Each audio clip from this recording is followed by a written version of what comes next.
Freedom's the answer. What's the question? You're listening to Ernest Hancock.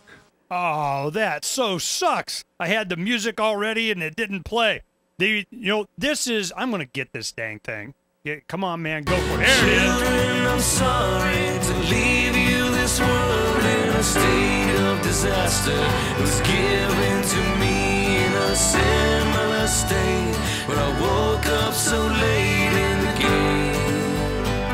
Now it's spiraling faster.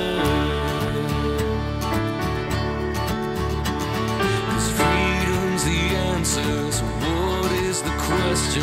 Resist the advances of force and aggression, and leave to your children the promise of something more. Yeah, promise of something more. Yeah, I have the albums, right? What we did is we purchased a bunch of these that we shipped around to a lot of people, and I just know that it's an inspirational message for a lot of people that are inspired by Jordan Page's music. And a lot of times it takes a song. It takes a video clip. It takes something that touches them emotionally. As much as we are, certainly as freedom-oriented individuals, we use logic and reason. It is very easy to make the case for freedom, but if it didn't have a reinforcing emotional component, it wouldn't last. And that's why Dr. Paul made the comment, I knew you'd have to have two things. In a revolution, love-volution, you're going to need the youth and you're going to need music. Well, Jordan Page is one of those that have been supplying that. Now, the one thing, Jordan, I did want to ask you is that as time has gone on, I remember when we first met, and it was obvious to me after hearing your music, and it was the song Pendulum that had such an impact on me, and because I identified with it so much. And I'm looking at, and there was one phrase in there just really, I met a young woman with a baby inside her. I looked, but there wasn't a safe place to hide her. And I'm just, wow, that just, every time I even think of that, brings a tear to my eye. So I'm looking at the opportunities that I get when I meet people like you, and I want to help, and I want to, because aside from the fact that it makes me look good, is that we get to free a lot of people and you help change the culture. And I'm wondering, other artists that have been influential, such as you, have not really paid it forward a lot of times. They'll have other people and they see them more as competition. And I'm sure you met these people. You know exactly what I'm talking about. And have you been able to encourage others that see you as an inspiration and do have talent? Oh, I hope so. The more people that are out there spreading this message, the better. I don't hold a monopoly on liberty music. There's a lot of people, I would say, a lot more talented than me out there doing the same thing, maybe in different genres or in the same genre. But there's a lot of talented young people who are speaking out against corruption and speaking up for freedom. It's a hard road to hoe, because you automatically, when you pick up this gauntlet, you automatically alienate yourself from a certain audience and from a lot of gatekeepers who could help you with your career. I've had to do all this stuff, basically on my own. Not like I don't have help, but as far as, like major label support, things like that, it's been a very hard road. I've been at the liberty movement since '07, and I've only just recently found an music industry person who has the vision and the courage to stand up with me. And he's my, he's my rock in that way. And we're working together to take a mainstream approach to getting this message out there.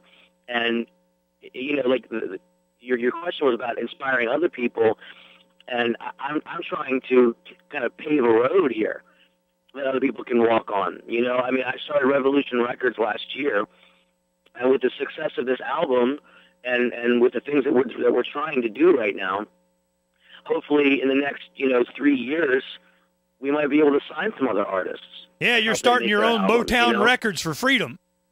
That's it, man. That's it. And yeah, I run this business a lot differently than some businesses are run, but it's all about it's all about helping to cultivate people and their talent and letting them keep the fruits of their labor. You know, and well, explain that too. I mean, we're talking in a record industry that not only wants to get total control and make all the money and not have you, but technology has changed, man. I mean, heck, even making CDs really is more a marketing piece than it is a money making thing. I mean, you know, so I'm looking at how the industry has changed and how you're going to monetize this. How do you go into the future? And, you know, are they going to, well, I guess they can't stop you, but it's amazing to me how Hollywood and the record industry has been able to dominate music so much. Is it that way anymore? Are you still, you know, cultivating relationships with them, trying to get on signed up with them, some promotion of that, and they start to see the freedom movement, all of a sudden you're the next Bob Dylan? I mean, you even have a song that references Bob Dylan. You know, tell us about that and answer the questions about the music industry and what you're seeing the future is with that. Well, first of all, the music industry has completely changed. The paradigm is dead. You know, record. There's only like the only record labels that are making money are the ones who have like, you know, Mariah Carey or whatever on them, and they're not a lot of bands are getting signed. And if they do get signed, they get exploited as one-hit wonders. They put one song out, they make the record company $10 million, and the band's forgotten. You know, long-term careers are done a lot differently, and you know, nobody wants you till everybody wants you. You know what I mean? So the whole do-it-yourself model is the one that seems to be proving in the 21st century to be the one that, if you want to have a lifelong career being a musician, selling your music, that's the way to go, because a record company is going to take 98% of what you make. You know, I mean, you make, you know, 5 cents a record. I mean, come on, that's just not even right. And you lose, I mean, in many cases, you lose the rights to your own publishing, to your own songs. The record company owns those songs.